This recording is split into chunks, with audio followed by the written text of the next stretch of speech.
다자하오, 여러분 안녕하십니까? 맛있는 중국 학원 HSK 합격 복격기 양영호입니다. 자, 6월 10일 HSK 6급 쓰기 부분을 위한 특강을 진행하겠습니다. 자, 오늘 우리가 공부할 내용은 아시는 것처럼 101번 문제에 한 문제가 나오잖아요. 1000자 정도 되는 내용을 10분 동안 읽고 30분 동안 요약 정리하는 시험이 되겠습니다. 400자 내외로 요약하시면 되겠습니다. 약 절반 넘게 줄여야 되는 거겠죠. 오늘 제가 강조할 어떤 쓰기 풀이의 핵심은 이겁니다. 각 단락의 핵심을 기억하고 연결하라. 죄송합니다. 이런 원론적인 얘기부터 해서 쓰기 문제는 아무리 스킬, 방법, 요령 이런 것을 강조하고 적용한다고 해도 여러분들의 중국어 실력 자체가 어느 정도 한계, 어느 정도까지 올라오지 않으면 정말 어려운 부분입니다. 왜냐하면 10분 안에 지문을 읽고 요약해야 되기 때문입니다. 이해를 하면서 기본적으로 독해력에 받쳐줘야 됩니다. 그렇게 된다면은 단락 문단마다 연결이 될 때 핵심 내용을 머릿속으로 정리를 하면서 연결시키면서 가셔야 돼요. 그냥 무턱대고 막 읽게 되면은 나중에 뒤죽박죽이 되거든요. 그리고 시험지를 10분 뒤에 걷어가면은 반드시 머릿속에 남아있는 대략의 줄거리를 키워드 중심으로 딱 5개 정도만 적어 놓으십시오. 밑에 칠판이래, 책상 위에. 그러면 그걸 보고 차분히 갈 수 있거든요. 근데 여러분 아십니까? 쓰기가 까먹을 것 같아서 빨리 뭔가를 적으려고 하면은 여러분 그 집중할 때 우리가 내용이 뒤죽박죽 되거든요. 그래서 키워드 중심으로 몇 개를 적어 놓으라는 말씀을 드립니다. 아시겠죠? 자, 그러면은 오늘의 강의 목표 말씀드려 볼게요. 각 문단을 간단하게 요약하는 방법을 실제로 하나의 이야기 안에 있는 한 문단을 통해서 우리가 실전해보자, 적용해보자. 그리고 자주 쓰지만 어려운 문형을 작문하기를 제가 어법적으로 정리해 드릴 겁니다. 그러니까 나머지 부분들은 개인의 어떤 중국어 내공 자체를 끌어올리는 작업을 통해서만 이루어지기 때문에 당장 여러분들한테 도움이 될 만한 것을 강의를 준비하다 보니까 요 결론이 나오더라고요. 오케이. 자, 그러면은 실전 적용하게 가겠습니다. 자, 오늘 제가 들려드릴 내용은 일단은 여러분들 전체 내용이 뭐냐면 이렇습니다. 이 사람의 주인공은요, 라오 티에지앙. 티에지앙이라고 하면은 대장장이를 가리킵니다. 여기 철물 막 두드리면서 만들고 있는 거 보이시죠? 늙은 대장장인데 이 늙은 대장장이가 주인공입니다. 근데 이 늙은 대장장이에는요, 뭐가 있냐면은 즈샤후라는 주전자가 있어요. 그러면 자사라는 것은 도기의 재질 이름입니다. 도자기 있죠? 꿈에 이렇게 젓갈색이 나는 것을 자사라고 하거든요. 자사로 만든 주전자를 자사라고 합니다. 이 노인은요, 일을 할 때 늘 이 자사오에 있는 차를 마시면서 어떤 목을 축이고 어떻게 휴식하고 한답니다. 그래서 이 자사호가 이 노인에게는 매우 중요해요. 그런데 어떤 문제가 생기냐? 나중에 한 상인이 우연히 이곳을 지나가요. 근데 이 자사오를 보니까 마치 유명한 어떤 청대의 유명 작가의 작품인 것 같은 거야. 그래서 보니까 정말 그 유명 작가의 유명 장인의 주전자인 것이 밝혀집니다. 그래서 상인이 이 노인에게 고가를 주면서 막 팔라고 해요. 아주 비싼 가격에. 그런데 이 노인은 어떠냐면 이거 집안 대대로 내려온 가보거든요. 그전까지는 이 자사오의 가치를 몰랐죠. 그냥 뭐 집에서 전해져 내려오는 어떤 유물 정도로 이해했는데 값이 엄청 비싼 거였던 거예요. 어떻게 됐습니까, 여러분? 이 사람은 안 판다고 그랬어요. 근데 어떻게 됐나? 그날부터 마음에 동료가 생깁니다. 이 자사오를 너무 신경 쓰게 되는 거야, 자꾸. 누가 도둑 맞을 것 같고, 누가 훔쳐갈 것 같고, 이거 돈 가치가 그렇게 있다 보니까 사람들이 막 찾아와서 보물이 있다면서 막 생활을 방해하기도 하고, 생활이 엉망이 된 거야. 이 사람 마음도 혼란스러워졌고, 그렇게 된 거죠. 그렇게 해서 이제 나중에 이 노인은 어떻게 하느냐면은 이 자사오를 사람들이 다 보는 앞에서 자사오를 부셔버립니다. 내 마음을 이렇게 혼란케 하는 이 자사오, 비록 값은 정말 비싸고 우리 집안의 유물이지만 전해져 오는 갑오지만 내가 이것 때문에 생활이 편치 못하다. 옛날에 조용한 생활이 이루어지지 않는다. 그래서 부셔버립니다. 그러면서 원래의 편안한 생활로 다시 돌아가게 됐다는 얘기예요. 아시겠죠? 자, 그 이야기 중에서 일부 한 단락을 가지고 요약해보는 연습을 해보겠습니다. 아시겠죠? 네. 자, 오늘 요약할 내용은 이겁니다. 자, 이 앞 내용이 상인이 이 자사오의 가치를 알아보고 팔라고 하는 상황이었어요. 자, 한번 가보겠습니다. 이렇게 구체적인 내용을 가지고 어떻게 줄일 수 있는지를 한번 연습을 해보겠습니다. 자, 이전까지 내용이 뭐냐면은 자, 이렇게 된 걸 한번 정리를 해볼게요. 이 한 단락이거든요. 네, 이전까지 내용은 이제 편안한 생활을 하면서 노인이 그 자사호의 가치를 모르고 있을 때 상인이 와서 상인이 이걸 발견한 거야. 商人端着那把纸砂壶, 상인은 그 자사호를 받쳐들고 仔细看了半天, 한참을 보았다. 相宜, 이价格 하면은 어떠한 가격으로 라는 뜻이 됩니다. 10만 위안의 가격으로 买下它, 그것을 사고 싶어 해요. 여기서 우리가 10만이라는 단어가 나오는데 숫자는 정확하게 기억을 하셔야 돼요. 이게 사실은 높은 가격임을 표시하는 부분이기 때문에 정확하게 기억해서 요약할 때 쓰는 것이 좋습니다.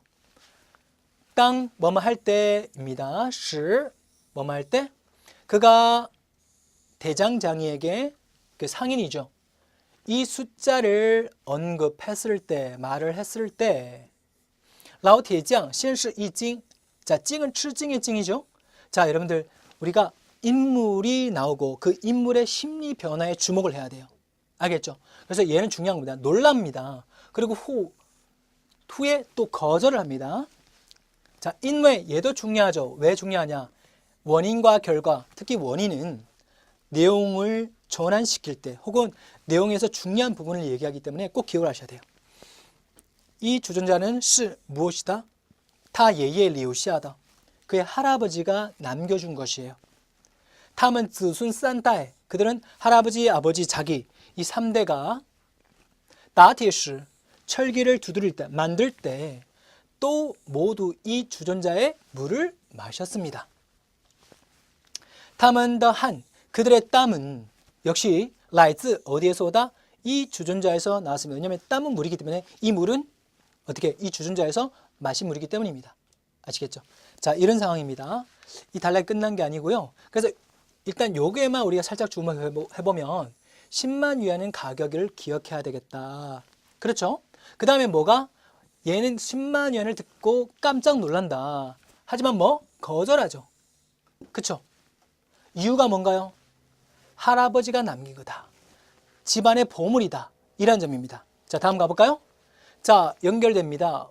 후 주전자는 비록 팔지 않았지만 여러분들 딴이 있을 때 항상 중요한 내용이 나와요. 알겠죠? 그러나 상인이 떠난 후에 대장장이는 有生以来 태어나서라는 거죠. 생이 있는 이래로 第一次 처음으로. 그러니까 이게 有生以来第一次가 한 단어라고 생각하십니다. 태어나서 처음으로 어떻게 됐다? 失眠了. 불면했다. 잠을 못 잤다. 그러니까 이게 매우 중요한 건데, 상인은 떠났지만 이 노인에는 마음속에는 어떤 큰 요동, 파동이 생긴 겁니다. 그래서 잠을 못 잔 거거든요. 이 부분을 잘 기억하고 요약하는 데 써야 됩니다. 이 주전자는 그가 60년을 썼어요. 게다가 줄곧 이외의 뭐뭐라고 여겼습니다. 단지 하나의 아주 평범한 주전자이다 라고. 现竟然 뜻밖에도, 여러분 뜻밖에도 라는 말은 항상 중요한 내용을 가지고 있습니다. 뜻밖에도 누군가가 10만 위안의 가격으로 또 나왔어요. 반복 출연하는 것은 중요하거든요. 그것을 살려고 한다니 그는 转身 하게 되면은 정신을 돌리다, 정신을 차리다 라는 겁니다. 不过来 라는 것은 정상으로 회복이 안 된다라는 걸 나타내거든요. 그래서 그는 정신을 차릴 수 없었다 라는 뜻이 돼요. 자, 그래서 이 내용을 우리가 정리를 해 보겠습니다. 상인이 와서 10만 위안에 사겠다니까 깜놀, 하지만 거절. 이것은 뭐다? 할아버지가 남겨준 것. 그리고 여기서는 뭐다? 상인이 떠났지만 잠을 못 자요. 그렇죠? 여기까지 한번 정리를 해볼 수 있습니다. 근데 여러분들 우리가 영화를 보고 그 영화의 줄거리를 대충 정리해 주잖아요. 그렇습니다. 주제가 무엇인가를 확인하고 그 주제를 효과적으로 전달하고 하기 위해서 중간에 소개해야 될 내용과 생략할 부분을 본능적으로 알아야 되거든요. 그러니까 여기서는 쉽게 말해서 마음에 돌을 하나 던지고 가버린 거야. 그래서 어떻게 표현할 것인가? 자, 이렇게 정리해 볼 수 있습니다. 해볼까요? 자, 보십시오. 商人惊喜不已가 나옵니다. 여러분들 요거는 살짝 바꾼 건데 찡은 놀라고 시 기쁘다거든요. 그래서 우리 깜짝 놀라면서 기쁘다. 뿌이라는 것은 멈추지 않다라는 거죠. 상인은 놀라면서 기쁨이 멈추지 않았다. 샹, 아까 까우찌아를 바꿨습니다. 제가 어떤 가격으로 10만 위안의 가격으로 그것을 쏘고 구매 사드리고 싶어 했다. 맞죠? 상인은 이게 보물인 걸 알고, 그렇죠? 사고 싶었다. 그 다음에 이제 라오티에지앙의 반응이 와야 되겠죠. 대장장이는 어떻게 됩니까? 놀랐죠. 빼이 어떻게 살짝 뻑었습니다. 쩐징이 6급 다는데요. 진동하면 놀라다라는 거잖아요. 깜짝 놀라다. 뭐? 상인의 제시가 추자 제시 가격에 깜짝 놀랍니다. 빼이 쩐징러. 하지만 인외 무엇 때문에 아까 인외에 있을 때 중요하다 그랬죠. 이건 가보였었죠. 이것은 조상이 남겨준 제대로 전해줘오는 집안의 보물, 가보라고 그래요. 전자바오였기 때문에 그는 거절합니다. 부고 하지만 그날 어땠어요? 그날 저녁에는 라오티장은 여성이라 태어나서 처음으로失眠了 잠을 못 이룹니다. 이렇게 정리할 수 있어요. 알겠죠? 그래서 여러분들 뜬금없죠. 왜냐하면 전체 한 내용을 한 문단만 따와서 줄이는 연습을 한다는 게 어떻게 보면 여러분들 이거 좀 와닿지 않을 수 있네요. 있겠습니다. 하지만 오케이, 진짜 본론은 이겁니다. 오늘 제가 주안점을 둔 내용은 바로 이거예요. 4개의 원법적 표현들을 한번 해볼 겁니다. 생각해 보세요, 여러분들. 1차적으로 우리가 그 내용을 이해하고 요약을 한다. 직접 쓰기 시작한다. 직접 쓰면서 생기는 문제가 뭐냐면 어법적인 오류가 여기저기 드러난다는 겁니다. 그럼 최대한 어법적 오류를 줄이기 위해서는 어떻게 작문해야 되는가? 어법을 잘한다고 작문을 잘하는 게 아니에요. 쉽게 말하면 문형을 잘 알아야 된다. 구문을 잘 알고 있어야 됩니다. 이러한 틀의 문장이 있다라는 것을 알고 여기다가 단어만 살짝 바꿔서 문장을 작문을 해야지 덜 틀린다라는 겁니다. 그래서 그러한 관점에서 오늘 4개의 중요한 문형, 구문을 소개해 드립니다. 자, 첫 번째, 뿌이 상당히 고급스러운 표현인데요. 뭐뭐해 마지 않다, 뭐뭐가 멈추지 않다라는 겁니다. 상인이 그 보물을 발견하고 어땠나요?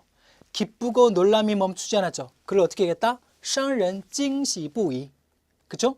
우리말에 뭐뭐해 마지 않다 이런 표현이 있죠. 좀 어려운 표현이긴 하지만 의미는 이라는 것은 멈추지 않다라는 뜻이랍니다. 알겠죠? 이는. 그 다음에 또 많이 쓰는 표현으로는 칭찬이 끊이지 않는다. 称赞不已, 称赞不已. 그 다음에 뭐? 감동이 끊이지 않는다. 感动不已. 자, 그 뿌이 어려운 표현 아니거든요.